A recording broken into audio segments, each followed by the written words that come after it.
नमस्कार, आप देख रहे हैं द पीपल वॉइस और हमारे खास प्रोग्राम खास मुलाकात में आपका स्वागत है। जी हाँ, इंसान अगर कुछ करने की ठान ले तो कितनी भी कठिनाइयां आए उसे रोक नहीं सकती। आइए आज हम आपको रूबरू करवाते हैं ऐसी ही शख्सियत से। जी हाँ, आज हमारे साथ स्टूडियो में मौजूद है के गुप्ता जी यानी कृष्ण कुमार गुप्ता जी। जी हाँ, ये वो शख्सियत है जिन्होंने अपने कार्यशैली और विकास के दम पर पूरे डूंगरपुर जिले का कायापलट कर दिया। नमस्कार सर, आपका स्टूडियो में बहुत बहुत स्वागत है। आइए शुरू करते हैं बातचीत का सिलसिला। सर, आपने पढ़ाई के बाद व्यापार क्षेत्र में खासा एक पहचान बनाई। ऐसे में समाज सेवा की प्रेरणा मुख्यतः आपको कहाँ से मिली? सबसे पहले तो मैं पीपल वॉइस चैनल का बहुत बहुत अभिनंदन और स्वागत करता हूं। शुक्रिया सर। आप सभी का भी बहुत बहुत आभार। जहां तक सवाल है व्यापार का, मैंने एक छोटे से स्तर पर व्यापार प्रारंभ किया था। जी सर। और जब शहर के अंदर व्यापार से मैंने प्रतिष्ठा प्राप्त की तो मेरे मन में एक जिज्ञासा हुई, क्यों नहीं हम राजनीतिक क्षेत्र में भी लोगों की सेवा करें। और सबसे पहले मैंने प्रथम 2005 में नगर पालिका का चुनाव लड़कर मैं नगर पालिका में वाइस चेयरमैन बना जी। और जनता ने मेरे काम की बहुत सराहना की, मुझे बहुत आशीर्वाद दिया, प्यार दिया। और मैं ये कहूँ कि जनता ने जो कुछ मुझे दिया है शायद ही देश के किसी नेता को दिया होगा, तो उनके प्यार के खातिर मैंने ये राजनीति प्रारंभ की। सर, जैसे कि 2005 में उपाध्यक्ष पद पर नगर परिषद कार्यालय में आपने पहुंचे और नगर परिषद बोर्ड में आपका पहला कार्यकाल था। उस समय कैसी परिस्थितियां थी और क्या बदलाव आप चाहते थे बोर्ड में?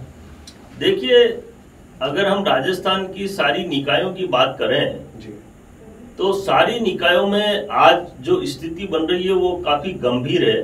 जी। हम बातें जरूर करते हैं, सरकारें बहुत सारे निर्देश और दिशा निर्देश भी हमें देती है, लेकिन हम उसकी पूर्णतः पालना नहीं कर सकते या नहीं कर पाते हैं। आज निकायों के अंदर बहुत सारी ऐसी दिक्कतें हैं जो सरकार के माध्यम से ही दूर की जा सकती है। जैसे मैं ये कहूँ कि आज शहरों की स्थिति किसी से छुपी हुई नहीं है। अधिकतर शहरों के अंदर लाइटें नहीं है, नगर परिषद के कर्मचारियों की तनख्वाह नहीं चुकती, नालियां टूटी हुई हैं, सड़कें टूटी हुई हैं। और जब तक सरकार का ध्यान इस ओर नहीं होगा तब तक शहरों की स्थिति सुधर नहीं सकती।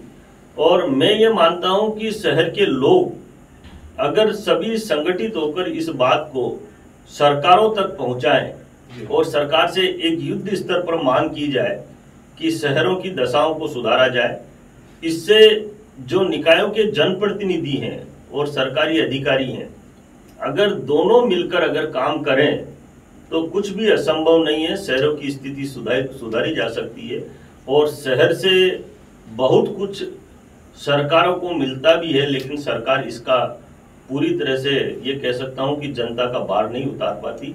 और इसीलिए मैं ये मानता हूं कि ये सरकारें जो 5-5 साल में बदलती है, इसका मूल कारण ही यही। सर, जैसा कि आपने आपके कार्यकाल में मुख्य था बादल महल पर साइकिल राइडिंग का, साथ ही साथ एक जो शहर का सौंदर्यीकरण था आपने बहुत जबरदस्त तरीके से करवाया। लेकिन आमतौर पर देखने को आती है कि बजट की समस्या मुख्यतः होती है, तो आपने किस तरीके से मैनेज किया इस? देखिए, मैं 2 सितंबर 2015 को जब नगर परिषद में सभापति बना जी, तो मेरा सभापति बनने का भी एक विजन था। मन में एक उमंग थी, इच्छा थी कि हम कुछ करके दिखाएं। ईश्वर का आशीर्वाद, शहर के लोगों का सहयोग और पूरी टीम का समर्पण जो मुझे मिला, और इन सब कारणों से मुझे काम करने की जो हिम्मत और जो मेरे मन के अंदर एक लालसा थी, उसमें मुझे निरंतर सफलता मिलती गई। हमने शहर को बहुत कुछ दिया। 5 साल में हमने शहर को जितना विकास दिया है, हमारा शहर का विकास आज पूरे देश में गूंज रहा है। और केवल विकास ही नहीं, हमने इस ट्राइबल बेल्ट में सबसे पहले खुले से शौच मुक्त निकाय बनाकर पूरे राजस्थान के सामने एक उदाहरण प्रस्तुत किया। 5 करोड़ का इनाम राजस्थान की डूंगरपुर निकाय लेती है खुले से शौच मुक्त का। और उसके बाद जब देश के प्रधानमंत्री जी ने लाल किले से जब ललकारा था पूरे देश को कि मैं पूरे देश को स्वच्छ बनाऊंगा, 131 करोड़ लोग जो हमारे देश के वासी हैं वो स्वच्छता के दूत बनाऊंगा, और हमने इस चीज को पकड़ा और हमने स्वच्छता में बड़ा गंभीरता से कार्य किया। सर, जैसे कि डूंगरपुर का नाम देखने में आता है, सबसे पहले जल शक्ति अभियान हो गया, गौशाला का निर्माण हो गया, साथ ही साथ में आपकी तरफ से रोजगार, स्त्री शिक्षा, सुरक्षा, इस पर विशेष ध्यान दिया गया। बेटी बचाओ बेटी पढ़ाओ को भी काफी सराहा गया। डूंगरपुर में एक विशेष रहा स्थान सभी जिलों से बढ़कर। तो ये किस तरीके से मैनेज किया आपने? देखिए, हमारे हौसले बुलंद होते गए, शहर की जनता का आशीर्वाद मिलता गया और सरकारों ने भी हमारे कामों की जमकर प्रशंसा की, सराहना की। मैंने सबसे पहले जब स्वच्छता का काम पूरे देश के सामने एक डूंगरपुर का उदाहरण बनाकर प्रस्तुत किया तो मुझे बहुत सम्मान मिला। तो मैंने देखा कि इस सम्मान की कड़ी में हम निरंतर आगे बढ़े। राजस्थान का पहला शहर आज भी वही शहर है जो राजस्थान में तो अव्वल है ही, लेकिन देश में 7वें अंक नंबर तक भी हमारा शहर आया है और इस वर्ष भी मैं मानता हूं कि शहर स्वच्छता में अव्वल आएगा। इसके अलावा हमने जल शक्ति अभियान, जल संरक्षण और जल संचय पर भी ऐतिहासिक कार्य किया है। आज राजस्थान के लिए हमारा शहर जल के अंदर एक मॉडल के रूप में प्रस्तुत हुआ है। हमारे शहर के अंदर हमने वाटर हार्वेस्टिंग के माध्यम से धरती के जल को 20 फुट बढ़ा दिया। इसके अलावा हमारे जो पानी के अंदर टीडीएस थे, पानी के अंदर जो टीडीएस करीबन 840-50 के आसपास थे, आज वो घटकर 600 टीडीएस का पानी आ गया। देखिए, सब कुछ मिल सकता है लेकिन पानी नहीं मिल सकता। पानी की उपयोगिता को हमें समझना होगा और हमारे शहर की नकल दिल्ली सरकार भी कर रही है। हमारे शहर में हमने जिस तरह से जल संचय और जल संरक्षण पे काम किया, जितने भी तालाब, कुएं, बाव, जो पुराने कुएं बाव थे, सबको हमने रिचार्ज किया, सबको साफ कर दिया और आज वो पानी के स्रोत बन गए। एक दिन के अंदर हम जलदाय विभाग को 8 लाख लीटर पानी हमारे सोर्सेज से उपलब्ध कराते। जनता की पानी की जो दिक्कत थी वो हमने खत्म कर दी और सबसे बड़ी बात, हमने पब्लिक को आरओ का शुद्ध पानी उपलब्ध कराया, क्योंकि पानी में टीडीएस बहुत ज्यादा है और ज्यादा टीडीएस का पानी अगर कोई पीता है तो उसके दांत और उसके जॉइंट्स खराब हो जाते हैं।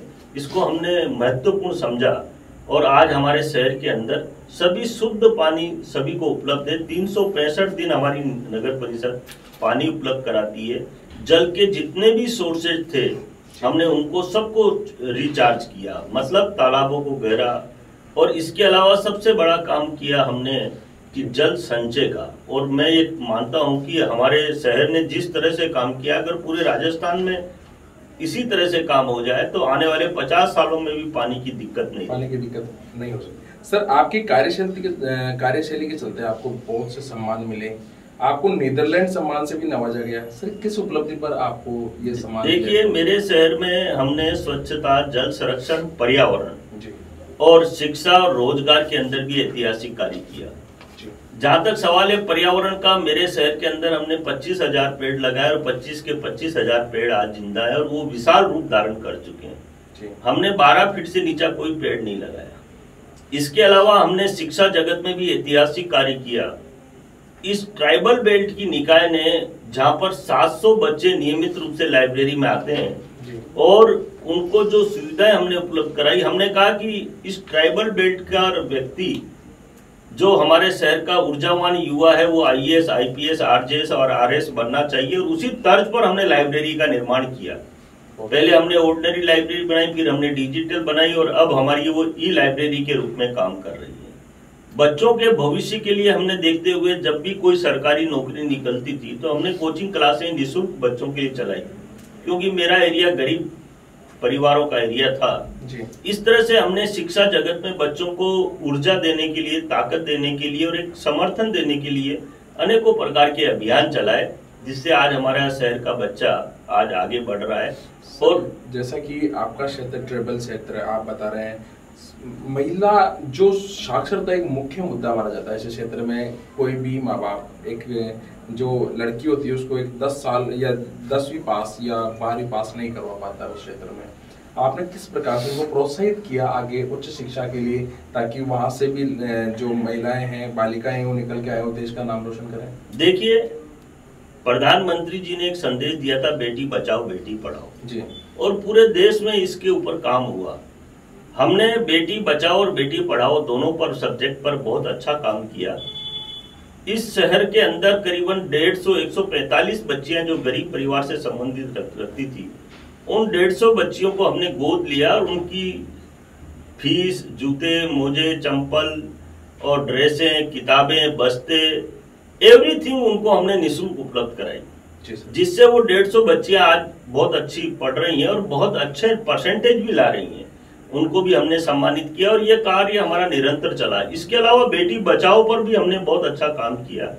हमने बच्चियों को कराटे सिखाया, जिसमें करीबन 200 से 300 बच्चियां नियमित रूप से आज भी पिछले 3 साल से कराटे सीख रही हैं जी। और राज्य स्तर पर टूर्नामेंटों में और अंतर्राष्ट्रीय राज्य केंद्रीय स्तर पर भी हमारी बच्चियां टूर्नामेंटों में गई, 10-10 गोल्ड मेडल लेकर आई, जिससे हमारे डूंगरपुर का भी नाम हुआ और बच्चियों को भी सम्मान मिला।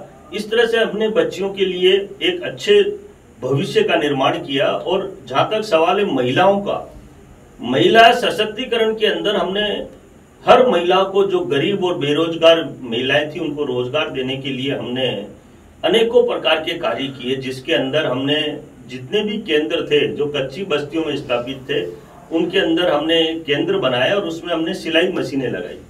इसके अलावा महिलाओं के लिए रोजगार के लिए हमने पत्तल धोने की मशीन, इसके अलावा हमने चिप्स बनाने की मशीनें, हमने सैनिटरी पैड बनाने की मशीनें और पापड़ बनाने की मशीनें भी महिलाओं को उपलब्ध कराई, जिससे जितनी भी बेरोजगार महिलाएं थी उनको रोजगार मिला। और हमने उनसे उसके बदले कुछ नहीं लिया, मात्र हमने उनको ये कहा कि तुम कपड़े की थैलियां बनाओ, उस पर 1 रुपया तुम्हें मिलेगा एक थैली के ऊपर। तो महिलाओं ने 300 थैलियां बनानी प्रारंभ कर दी। और जब वो थैलियां मार्केट में जाने लगी तो हमारे शहर का जो प्लास्टिक जो था वो भी धीरे धीरे अब बिल्कुल खत्म हो गया और हमारे कपड़े की थैलियां, महिलाओं को रोजगार मिल गया। और आज सारी महिलाएं, करीबन 2000 महिलाएं हमारे यहाँ से प्रशिक्षण ले चुकी हैं और कपड़े की थैलियां बनाने में लगी हुई है। इससे उनको रोजगार भी मिल रहा है और मैं ये मानता हूँ कि हमारा काम बहुत बड़ा काम, हमने बड़े आराम से बिना किसी ज्यादा लागत के ये कार्य कर लिया। और ये मैं कहता हूँ कि पूरे राजस्थान में बेरोजगारों के लिए ये आवश्यक होना चाहिए। वर्तमान में सब देश का युवा भटकता हुआ जा रहा है, कुछ नशे के आदी हो रहे हैं तो कुछ पाश्चात्य सभ्यता की तरफ अग्रसर होते जा रहे हैं। तो आप सर हमारे चैनल के माध्यम से जो देश के युवा हैं, जो क्षेत्र के युवा, उनको क्या संदेश देना चाहते हैं? देखिए, आज युवा भटक रहा है, इसमें कोई संदेह नहीं। बेरोजगारी की जो मार जो हमारे युवाओं पर लग पड़ रही है, निसंदेह वो चिंतनीय है और सोचनीय भी है। अब देखना यह है कि युवा किस तरह से गलत संगत में आकर गलत कामों में जो बढ़ रहा है उसको रोकने की आवश्यकता है।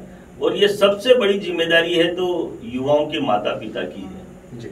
सरकारों की ये जिम्मेदारी मैं ये नहीं मानता कि उनकी जिम्मेदारी, सरकार का एक मापदंड है, एक क्राइटेरिया है, सरकार उसके तहत युवाओं को रोजगार भी दे सकती है और दे भी रही है। लेकिन अगर देश का सारा युवा ये समझे कि हम सरकार के भरोसे रह जाएं, तो मैं ये मानता हूं कि ये सरकार ये नहीं कर सकती। आज देश के प्रधानमंत्री और राजस्थान के अगर ये कहें कि मुख्यमंत्री जी, ये दोनों जिस पैटर्न को लेकर चल रहे हैं, मैं इन्हें बहुत बहुत धन्यवाद देता हूं कि युवाओं की सोच तो है, लेकिन युवा कितना पॉजिटिव है। आज युवा अगर काम करना चाहता है तो प्राइवेट सेक्टर के अंदर बहुत सारे जॉब हैं, लेकिन अधिकतर हमने देखा है कि जब सरकारी नौकरी की जब वैकेंसी निकलती है तो लाखों की संख्या में युवा आता है, और प्राइवेट में जब वैकेंसी निकलती है तो उसकी संख्या बहुत कम, नगण्य के बराबर रह जाती है। जब तक युवा स्वयं काम करने की नहीं सोचेगा और इस देश के भविष्य और अपने स्वयं के भविष्य के बारे में चिंता नहीं करेगा, तब तक वो आगे नहीं बढ़ सकता, ऐसी मेरी सोच है। सर, आपका हमारे स्टूडियो में बताने के लिए बहुत बहुत धन्यवाद। आपका भी बहुत बहुत आभार।